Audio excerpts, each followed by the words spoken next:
Hello bachcho, let's see this question. And the question says, which of the following body system facilitates but does not regulate the functions of other systems? हमारे option है respiratory system, endocrine system, digestive system और circulatory system. हमारा question यहाँ पर ये कह रहा है कि बॉडी का कौन सा सिस्टम है जो कि बॉडी के बाकी ऑर्गन सिस्टम के फंक्शन को करने में हेल्प करता है, उन्हें कंट्रोल नहीं करता। और यहाँ पे हमारा की कॉन्सेप्ट है सर्कुलेशन के बारे में। सर्कुलेटरी सिस्टम हमारे बॉडी का एक ऐसा ऑर्गन सिस्टम है जो कि ना सिर्फ हमारे बॉडी में मटेरियल ट्रांसपोर्ट करने में हेल्प करता है, बल्कि मटेरियल ऑर्गन सिस्टम्स और बॉडी सेल्स के भीतर एक्सचेंज करने में भी हेल्प करता है। क्या क्या मटेरियल्स हैं जो कि एक्सचेंज और ट्रांसपोर्ट होते हैं? मटेरियल्स हैं जैसे कि गैसियस मटेरियल्स, जैसे कि हमारा ऑक्सीजन है,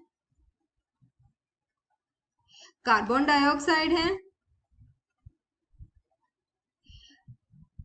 न्यूट्रिएंट्स है, कार्बन डाइऑक्साइड हमारा कार्बोहाइड्रेट्स,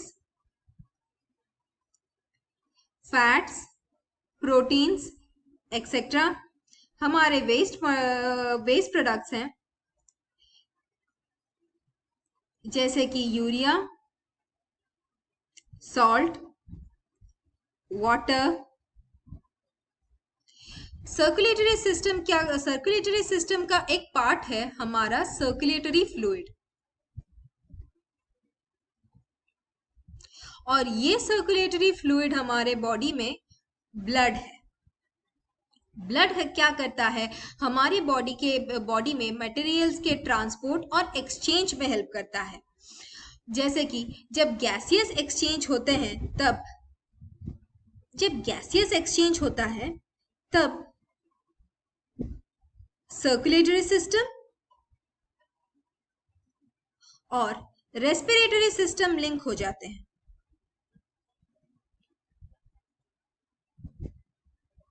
जब न्यूट्रिएंट्स एक्सचेंज होते हैं तब सर्कुलेटरी सिस्टम के साथ हमारा डाइजेस्टिव सिस्टम लिंक हो जाता है।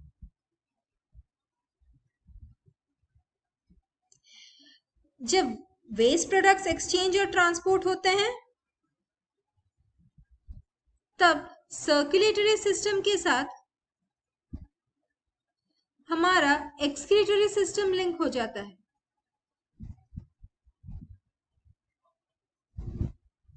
और ऐसे ही सर्कुलेटरी सिस्टम बाकी जितने भी बॉडी सिस्टम्स है उन्हें फैसिलिटेट करता है, पर डायरेक्टली कंट्रोल नहीं करता, सिर्फ फैसिलिटेट करता है। हमारे बाकी ऑप्शंस जो है जैसे कि डाइजेस्टिव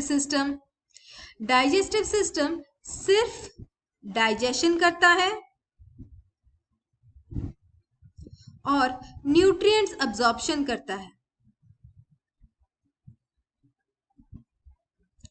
ये बाकी कोई सिस्टम को इन्फ्लुएंस नहीं करता।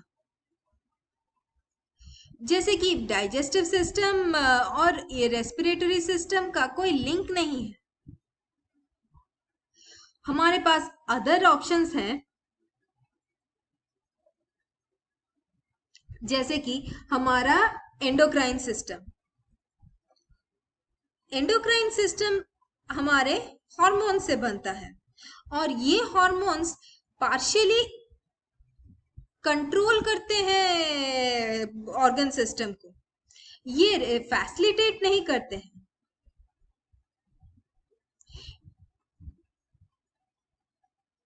ये फैसिलिटेट नहीं करते हैं, ये डायरेक्ट कंट्रोल करते हैं।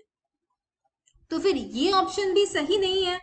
और बाकी रहा हमारा रेस्पिरेटरी सिस्टम सिर्फ हमारे गैसियस एक्सचेंज में हेल्प करता है। ये बाकी कोई सिस्टम को हेल्प नहीं करता।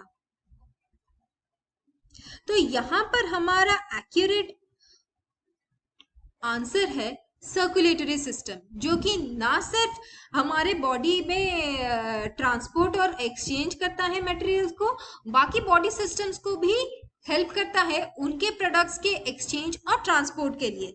और ये सब कैसे होता है हम ये डायग्राम में ही देख सकते हैं। ये डायग्राम हमारे बॉडी के सर्कुलेटरी सिस्टम का है। ये है हमारा हार्ट, ये हमारे मेजर ब्लड वेसल्स हैं जो कि फर्दर डिवाइड होते जा रहे हैं स्मॉलर ब्लड वेसल्स में, और टर्मिनल और लास्ट वाले छोटे छोटे ब्लड वेसल्स को हम कैपिलरीज कहते हैं। कैपिलरीज क्या करते हैं, डिफ्यूजन के थ्रू से एक्सचेंज करते हैं मटेरियल बॉडी सेल से और या फिर ऑर्गन सिस्टम के सेल से एक इंटरस्टिशियल फ्लूइड भी के थ्रू से। जैसे कि ये हमारे ऑर्गन्स के एंड का कैपिलरीज है और ये कैपिलरीज हमारे बॉडी के सेल्स के एंड का कैपिलरीज है। और बॉडी सेल के चारों, ये अगर हमारा बॉडी सेल्स है तो बॉडी सेल्स के चारों ओर जो फ्लूइड रहता है ये हमारा इंटरस्टिशियल फ्लूइड है।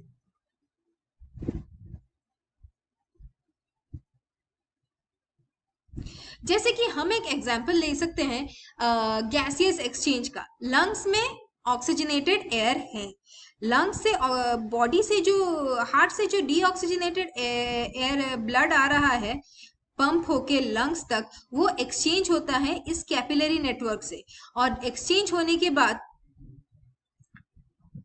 ऑक्सीजनेट होके वो ब्लड डायरेक्ट आता है हमारे हार्ट के लेफ्ट चैम्बर में और वहां से वो पंप आउट होता है और ब्लड वेसल्स के थ्रू से बॉडी सेल्स तक जाता है। और बॉडी सेल्स तक जाने के लिए टर्मिनल ब्लड वेसल्स हैं हमारे कैपिलरीज।